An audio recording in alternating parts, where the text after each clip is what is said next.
believe this is the comparative. We're also going to have some amount of population. I mean, 5% of the people gonna be in these public housing areas that will going to be supplemented, and the other 95% will gonna have like a regular rental in order that people are going to live there and afford it basically. So let's explain why they are not solving the problem. Problem number one that they want to increase the supply. The problem of the increase of supply, we have three main problems. First of all, in order to enter this area of market, you need an area and you need huge amount of money to buy this area. That means there are not many actors who can actually maintain and create this kind of money in order to buy this place in the first place. Second thing, they are just licensing in this area. In order to enter to the building business, you still need to provide kinds of licenses in order to prove yourself as something is okay. Yes, maybe you will get the agreements on the like easier agreements, but in order to maintain these clubhouses, in order to enter this, you need to have some kind of license, you need to become some corporation. It's really hard on the, to have a huge amount of actors that will overflow the market and create this area. Reason number three, people are just short term, because yes, they were going to say, but we have some private owners who are going to own this area.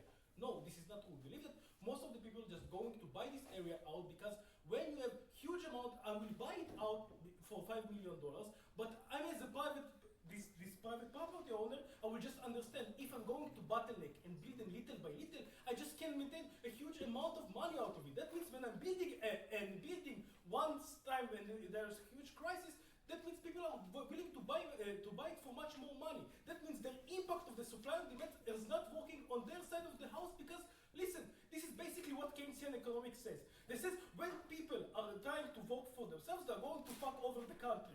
Yes, those people have the incentive to fuck over the country and create the same thing like in the diamond market economy. And we see this because there are not many actors who can do these things. And it's really, high barrier of entry. Before I continue, yes, first house. So the thing is, the supply and demand are equal on both sides of the house. We just explained why, and this is symmetric, we just explained why there's a lot easier ways to deal with that supply problem on our side of the house. So, okay, so I'm now going to expand a little bit of Rina. Why do I mean by that? We believe that when you actually can maintain and have some kind of this programmation, the only way of these players to earn money is contractors. The one who is going to maintain and tell you when to build the building itself is the state. They have the active incentive that people will live good because first of all, people are voting for them. Second thing, they just want to fix a problem in status quo. That means on our side of the house, the building crisis will be fixed much better on opposed to their side because I have the incentive to maintain these high prices. Cool. Also, let's talk about even if they're going to expand the maintain, why it's also not gonna work. First of all, it's just much more easier on our side of the house. On their side of the house, it's much more harder to actually maintain this building project. We still believe people are still will suffer from these things. We still believe that people will try to boycott these things. We believe this is very easy to boycott these things because in order to build a house, you need to have some kind of supply. In areas like cities and, for example, in Manhattan, you just actually can block one road and it will be much more harder to build in it. That means you have huge amount of power of these people to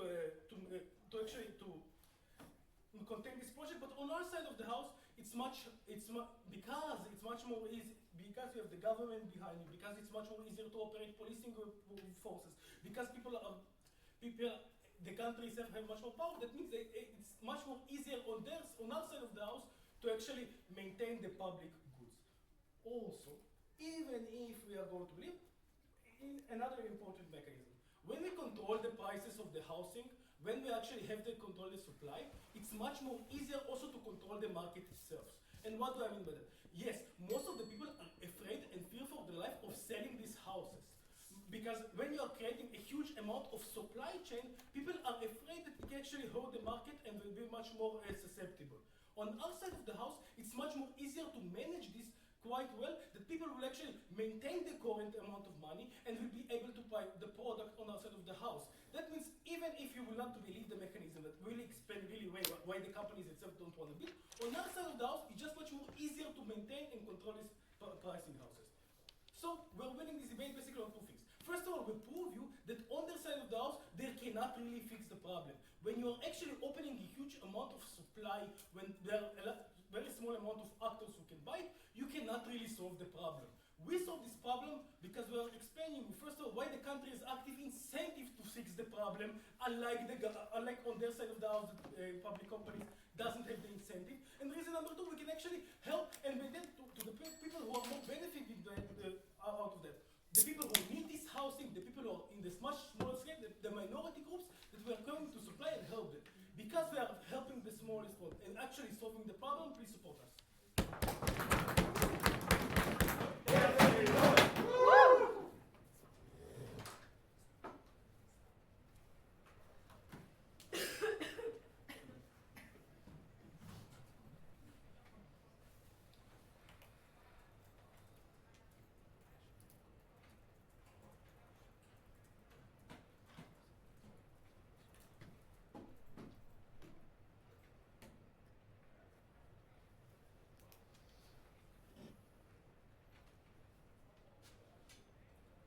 I would kindly request that POIs not be done verbally. Apparently, according to the old UDC manual, this is acceptable. I am not sure about the current UDC manual, and it wasn't covered in his tadlich.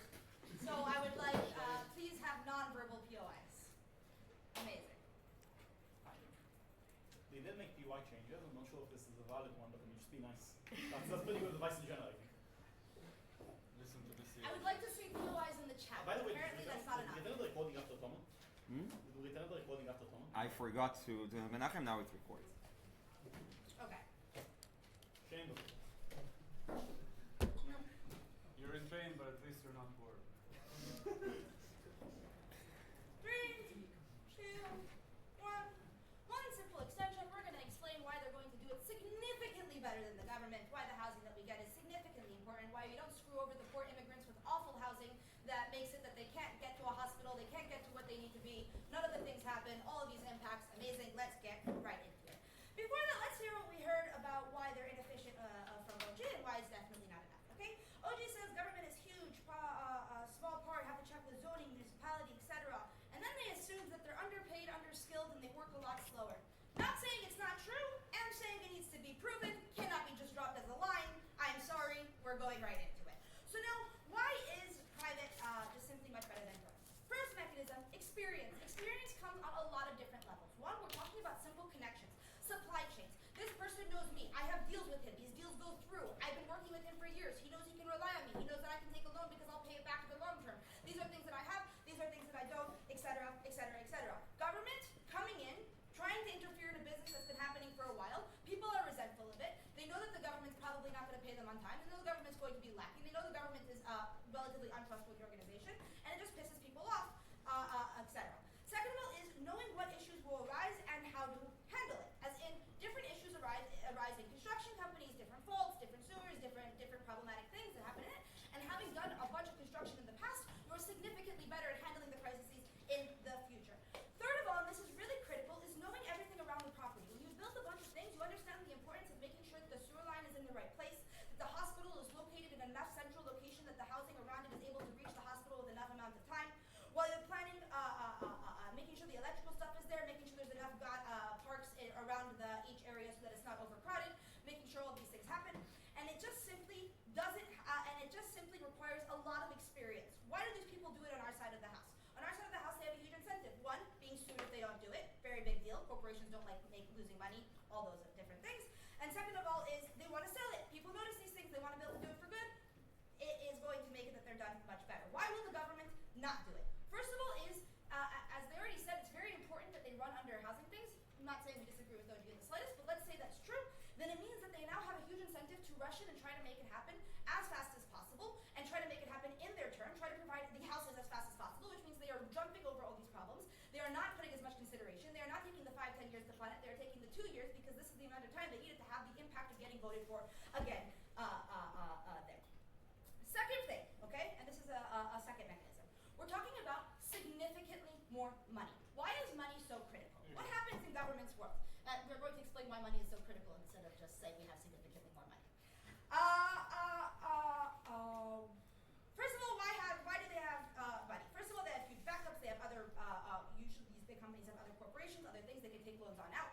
OO says they can't just take loans. I'm sorry, when I own 5 different business apartment buildings, I can take a loan on any one of them to help me with my new apartment building. It's very simple, it's very easy, and it means that I hit a crisis, I'm actually able to take opposed to the government has a single budget. The budget is there. They have to fight for every single penny of the budget. If they try to go over the budget, every single other office says, no, you're taking from us, and they have to fight them, and they have to go through all the bureaucracy and after this, which means if something stalls, if there's a problem, if the budget needs to get expanded, then they are screwed. Construction stops exactly in the middle. They totally don't have a continuation, and they don't have a thing.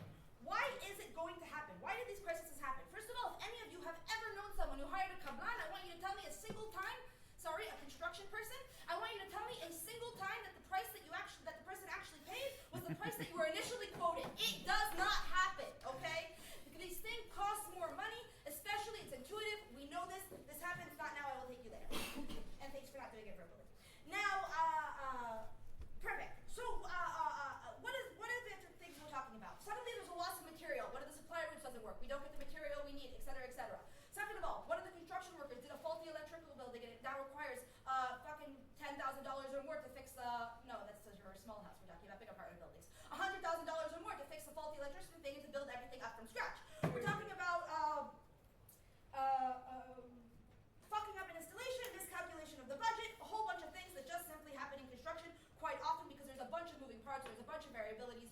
We don't know what crisis is going to happen in the world. We don't know what's going to happen to our supply chains. We don't know what companies are going to shut down. We don't know what companies are not going to shut down, and all these different things. Why will the corporation not let this happen? Or very, very, very rarely let this happen? Okay? One, it's a huge loss of material. That was not the right word. Because they already invested money and now they need to continue it. If they were to walk away from a half-constructed building, they lost so much money. They have no choice but to finish the construction because if they don't, they're utterly screwed. As opposed to the government, that if the construction doesn't finish, they can quickly distract the public with a whole new thing, a whole new agenda, and a whole new thing, because at the end of the day, they don't have the money to fix it, so they don't have any other option other than distracting the public from it, which means that we end up getting a lot more of these things. Before I continue, I will take opening. Public housing is not a new concept. The government has more cash than a private contractor and has built all the municipal and military buildings in the country. It is the richest and most reliable developer, and it controls the electric and water utilities, so it knows how to make sure you have the right infrastructure. You are claiming that the government with the bureaucracy and all these things, just because it has maybe, and we're not buying it, successfully built a single or a few public housings that may have actually worked. We are also analyzing the probability of why they simply are not capable of doing it, and so it doesn't matter if one or two maybe manage to pull it off. Second of all, they do not have access to unlimited money. They have a very set budget. Even if that budget starts off bigger, they're going to invest in more housing, end up overextending themselves more, and then lose more money in the long run. What? Okay, I'm going to do corruption. I'm not going to do corruption. I'm going to move straight on to impacts. Amazing. So, okay, cool. Corruption will take me more than a minute. One, impacts. Housing is where it needs to be, okay? We're talking about very essential things. We're talking about the fact that when you get injured and you're coming home from work, you're able to get to a hospital on time. We're talking about the fact that there's not black clothes in your sewers and people don't get sick from the fact that it's placed in the wrong location and it's causing infection into the water. We're talking about essentially having, much more important than having housing a little faster, it is essentially critical that the housing we get is actually healthy and safe for all the people we want. We don't want the misguided immigrants to be screwed.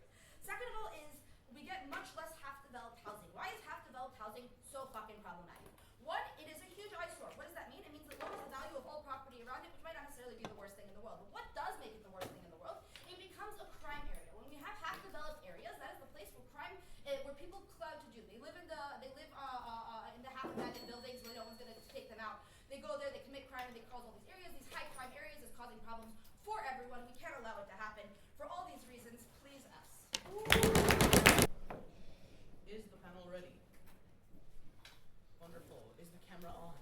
It is on and recording. Wonderful. Okay. I am going to start in 3, 2, 1. Let me just start by saying I think opening governance mechanism is sort of bizarre in that it absolutely does nothing. They say something to the effect of, oh, we're not going to make sure the sand isn't stolen, we're just going to make sure it's good. Showing the sand isn't stolen is showing a receipt. Making sure the sand is good is sending it to a lab and making sure that it's actually good. If they're saying, oh, but we're making sure it's good but knowing it's yours, then again, it's completely circular, they did nothing. The second thing they say is, oh, we're not going to vet the workers or like check their visas. I don't understand why that does not result in the exact scenario that closing government described, where they are completely irresponsible and do things badly. And thirdly, they say something to the effect of, we're going to remove certain zoning laws that have to do with construction of residential buildings. And this note is going to end up with the most disastrous effects of everything in this debate. Let's put aside the fact everything good about public housing for a second. There's many, but actively lowering the red tape in and of itself is going to cause massive disastrous consequences by completely ruining both the safety of each individual building and a neighborhood as a whole, by completely ruining the utilities. What do I mean by that? I mean several things. When are going to allow a lot of construction companies to build essentially as high as they want, assuming, oh, I make sure the building doesn't topple. I'll give them that. But that does not mean that everything is going to work according to plan. Because if I build a way higher building, because I need more apartments to make sure that more people can have housing, it means that that building requires way more electricity, way more water, way more sewage lines, way more Ethernet lines, way more roads that connect to it, because way more people are going to go in and out, way more bus stops that are going to be next to that building all the time. And note, this is all assuming the best, where the building itself, each individual building, is constructed under safety standards. I don't understand why those safety standards are not going to be relaxed when you are going to remove red tape, especially when it is incredibly likely that once you start removing red tape, those companies are going to lobby for you to remove some more red tape, because they're saying, oh yeah, we're so close to building that, like finally solving the housing crisis, you just need to do X, Y, Z, and lobby those politicians to make sure that this is done. And note, because construction does not happen in a single day, that means that they can sort of like pull this longing to make sure that the construction only happens under their thing. Now, Rina said something to the effect of, oh, a private company does not want to be sued. The government doesn't want to be sued either. But that doesn't mean that they will necessarily adhere to the strictest standards, because sometimes being sued is cheaper than being safe. This is the issue, and especially in places with like laxer consumer protections, which are likely to happen, especially when you remove the red tape. Let's get back to the overwhelmed utilities. Let's go one by one and understand why they're so likely to be overwhelmed. Note, when a building consumes more electricity, this is not just harder on like the country's grid as a whole because you need to produce more electricity. This means that you need more transformers because the voltage that you need for the single building is way higher because you have more appliances running at once on a single line, and you need a transformer next to the building. This means that if you want more sewage, you need sewage treatment plants. You need to make sure that the sewage itself doesn't overflow or get blocked out and go back into the building.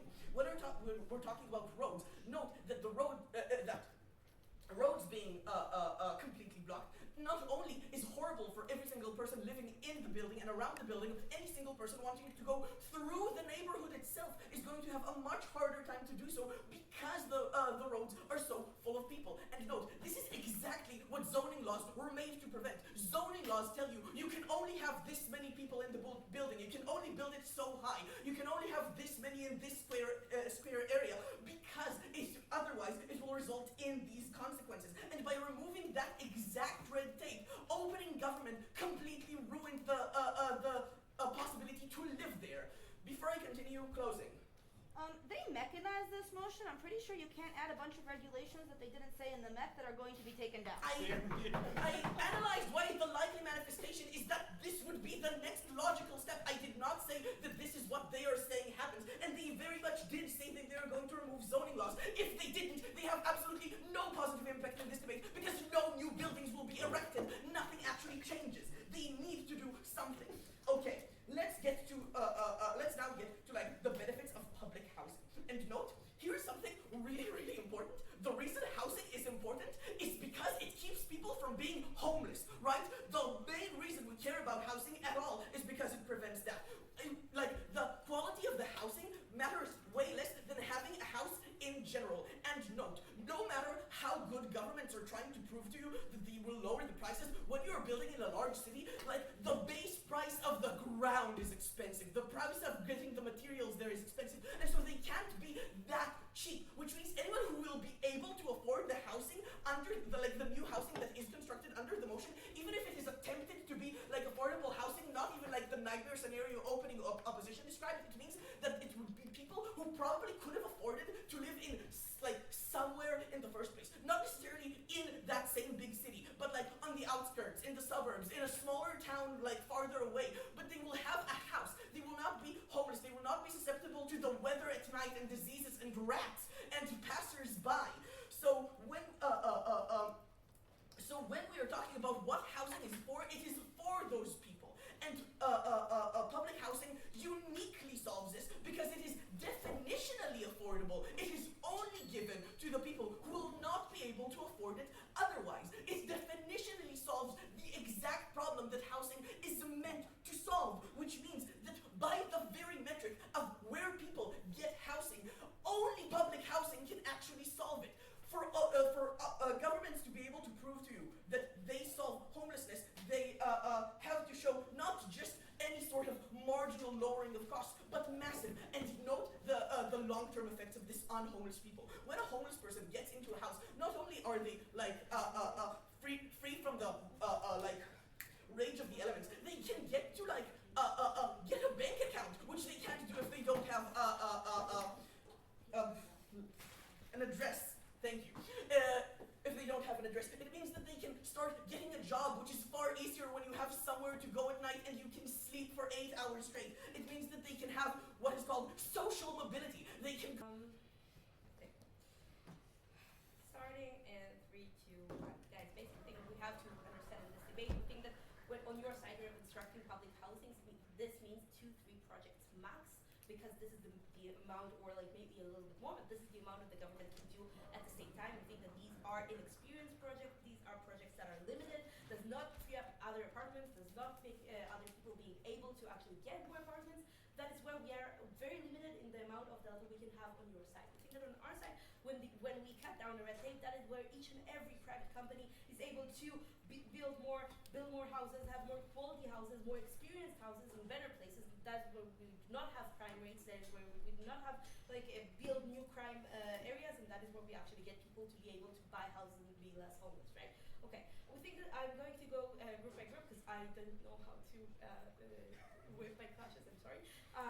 But before I do that, let's do very, very quick building. I think that first of all, a tiny bit, we think that the thing that you have to understand on our side is not just experience and money in the government itself. We think that the fact that the government, when in crisis, and crisis happens every day in the last couple of years, like COVID, like wars, like climate change, that is where that is where the government can deal. A, because they don't have the liquid money, and B, because they have to put money in priorities into the things that they have to handle right now, right? Because it's a huge crisis. The only people who are able to focus and actually finish those projects and not be stuck in a place where we have unfinished housing are the private companies. That is the only place where we are actually able to build houses in the current climate, in the current change. Even the US has huge crises every day, specifically under Trump, right? We think that with our impacts are not only having more and better housing. This is where we are actually actively losing money. We're not having housings or not having enough. We have less supply. And most importantly, we have high crime rates, right? So the life quality of everyone around us is extremely down, right? Everyone is afraid to go out of the house around those crime rates, right? I think that we're afraid for the life of our children. For our children is doing drugs, right? This is where people are living in the city. That is where we lose most money. That is where we lose people. That is where we actively harm people, right? Let's start with the CO because they said a lot of stuff. First of all, let's start with why are we likely to still be safe and still be relevant for everyone. We think that first of all, this is because we're actively afraid of losses more than the government. Because first, we have shareholders we are answering to, and we have active profit that we are losing. This is where we are more afraid of losses, right? We're afraid of losing the profit that we have right now and any future profit when we are being sued and no one wants to work with us as a construction companies. That is where we lose the projects. That is where we lose the money. That is where we have a lot more incentive to actually be safe, even if we don't have enough regulation. We think that the regulation is enough, but this is where we actually have active incentive to build better. Why the government has less experience and therefore has worse projects? We think that first of all, there is a rush because of the pressure that OO is talking about, right? Because of the pressure from people, think that is where they're trying to rush, they're trying to complete it, and they're unable to do so because they're inexperienced, right? Think that this is either the first or they have a little bit of individual projects before because the government does not put a lot of time into having a lot of public housing, at least right now is in the status quo. So they're unable to actually build or understand how to build it well, or how to build it in the right place or in the right manner, so they're unable to actually handle the job. We think that it's not the job of the people in the municipality, right? This is not the thing that they have been doing until now, so they don't actually know how to use it and how to do it, right? We think that a lot of the mechs that they talked about and the debate about the mech is weird, right? Because they're adding mechs that they weren't in the back and they're trying to say that it's bad. We think that the mech was enough to show you that it's going to take less time. I don't care about the specific details at this point, but I think that the fact that it takes less time but we have more people working on it, so every review takes like a day instead of 2 years. That is where we actually have the impacts that we're talking about, where experienced companies are able to do whatever they want to do and not only in whatever they say. Right? We think that the infrastructure itself that the CG is talking about already exists because these are developed areas. We think that the infrastructure itself, there's a lot of delta there because the area is already built and these are developed countries and places where there is already construction. Right? Right. Let's get into OO. OO said the country has like active incentive to solve the crisis because of emergency state, because of public pressure, ABC. I think that first of all, this is like a really bad solution to this, and the public knows this, right? You're taking money away from stuff I need as a person, right? This is my taxpayer money you're taking away and building houses for people who aren't me, right? I see the solution for this crisis as much more simpler when we take the red tape down. You don't take money away from me. I don't care about this that much, but now you are actively stopping the homeless people from dying without actively harming me. So that is the actual pressure on the government, and that is where we are actually getting good results. We think that because it is very limited, and listen, every housing project you have like a limited amount of people that can live there, and only specific people, only people who have like a specific amount of income. So that is where only they are able to get any kind of housing, but we get like times 10 or 20 people who are unable to get housing because the housing is either too expensive for them, or they are unable to qualify for those public housings, right? What happens on our side of the debate? We think that yes, the rich might be living up more, but that is where the rich are actually leaving apartments empty, and people who are middle class are able to move into those apartments, and people who are lower class are able to move into those apartments, and then the lower class people are able to move into those apartments. Yes, it might be a little bit more expensive. We don't think the delta is that big because it's still kind of more, there's still enough supply. So I think that is where more people are actually able to get houses. That is where they die less, right? And the public housing for the really, really, really sickest and poorest still exists on both sides of the debate. There's still enough public housing, yes, enough. Who's more likely to leave a project half finished? The company that literally runs out of money, or the infinite budget organization that is also responsible for preventing crime, the welfare of citizens, and needing those people to Okay, vote for so them? a couple of things. First of all, we think that the amount of money that those constructive companies have is not limited because they have like a major amount of incomes from different projects, from different revenue streams. They have investors, so that is where they actually have like more money than the government. And let's talk about self-regulation and why self-regulation is actually more robust and where the government is less able to do things efficiently. We think that first of all, there is more blame and more expectations on them, and they have to answer those expectations a lot more, right? We think that there is more harm if they fail. That is where they actually lose their seat at the government. That is where they're getting huge personal losses. That is where they're getting a lot more harm. That they cannot cut corners because they're the government itself, right? They are the regulators. They have to regulate to the fullest. They cannot try to do like things half-assed because they are the government. So that is where regulation is a lot more hard, and they cannot actually deal with everything that we put on them, right? We think that that is where construction is a lot harder on the government, and regulation is actually a lot harder on the government, and they leave projects half finished. We think that the construction noise and everything happens anyway in both sides of the debate because construction happens anyway. So on our time, it takes less time and less disruption because this is more contained by the people. Right. About OG, we think that first of all, experience is way more like specific to the company itself, and that we're not dependent on whether or not the companies are able to utilize the time that they have, because we show how the companies are built and how the companies have inherent advantages on building better. And we think that we show they don't answer enough why government is like isn't efficient in their comparative. We showed it better. Thank you. Two ways we won this debate. Firstly, we proved to you why the red tape that is being lowered down by OG is a good red tape we need to keep for the safety of a lot of individuals. And second, we're actually impacting why is it important for us to have public housing, even if we get less housing overall, which is not the truth. Even if we get less housing, why specifically the existence of public housing is massively important. Let's begin with the first one and talk about red tape. Yes, you cannot make on our map. Obviously, we answered specifically your max and going to answer specifically what zoning laws you're going to give. But note here that you needed to lower down red tape significantly to reach your impact.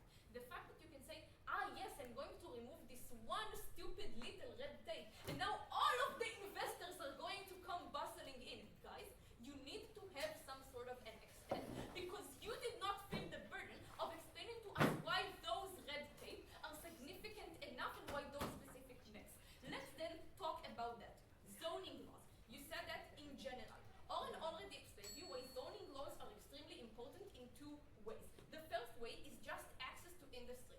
I do not want neighborhoods which are full on houses upon houses upon houses where you do not have access to anywhere else. I need to be able to have a store a walk by. I need to be be able to have closed businesses, closed restaurants. The second is that cities today, the specific cities that we're talking about, are extremely crowded. And that means that infrastructure is getting much, much harder. I need to drink more water, more electricity, a lot of things. I'm more susceptible to disaster at the point at which that is all crowded up inside one specific place. So this is where zoning laws come in. They just limit how much and what off we can build on what place. Then you're talking about, we have environmental regulations. Amazing. I really want environmental regulations that exist. This is gases that are being sucked up into the air that people breathe and get cancer. This is poisoning of water supplies that is sweeping into the ground at a point at which I use pipes from a less hard material. Water and polluted water is coming down to the ground and is poisoning it. It looks like noise, light pollution, which hurts up a lot of towns and really hurts the livelihood of people. We want those places to have environmental regulations. Then, walkers. Yes, we do not need any walker permit, guys. The Qatar World Cup, basically. Walking without a walk permit means that I do not have someone who oversees safety, how much I pay my walkers, where do they live. Walking conditions are extremely important, panel. We think that it's going to hurt a lot of people, their own mechanism. We think that we absolutely win here. We do not need to just show you that the red tape is really awful. But let's then talk about the second impact and also where do we beat our opening. Before that first. We didn't cancel zoning or safety aside. During the construction phase, investors know in advance to upgrade infrastructure because it's hard to sell apartments with shit infrastructure. But the point is that there is like a collective action problem. I want my infrastructure to be the best, but at the point at which everyone tries to build up at the same time, there just isn't enough water or electricity to go by. Obviously, if everything was amazing, people will check that out before. But the fact that everyone is building at the same time, it's hard for me to just plan how much there is without someone who is doing the central planning ahead of time and is adjusting how much water and electricity I can use before. Second thing that what we got from OO is that there are a lot of existing barriers today from entering the market itself. Therefore, we think that housing prices are not going to go down as much, but then we get public housing, which is nice. We show you just a separate case that has a lot of bad consequences, but we absolutely differ on the consequences and specifically why public housing is much more important. No, thank you. Public housing is much more important than other houses that exist, not trusting on the intuition that is coming from OO. Note here, we already think that homeless people do not have any comparative beside public housing of where they're going to actually live. They do not have anywhere else. We talked to you about social mobility. Note that a person that is now on the verge of homeless being able to go and live in New York jumps them up from, 1 to 6 or 7, haha, social mobility. But the person that is now going to be able to afford the house, yes, demand goes down. It does not go down that significantly as much as those people are going to be able. We think that the people that are going to enter are going to be people which are generally going to be well off on either sides of the house. The people who can afford to go and live in New York are people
people are going to move in. It's going to take 100 years because buying an apartment and moving is a long time. Until the homeless is going to move to a better apartment, the homeless is going to die from being 100 or something.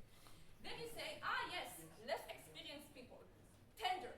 The government holds a tender each time. They're choosing a company. They're choosing a lot of people. They're not just sending someone in. They hold some sort of a competition. They give this to a country, to a company that is doing the same thing. I do not know it. I'm not given analysis why they are so inexperienced as long as they are accountable. We think that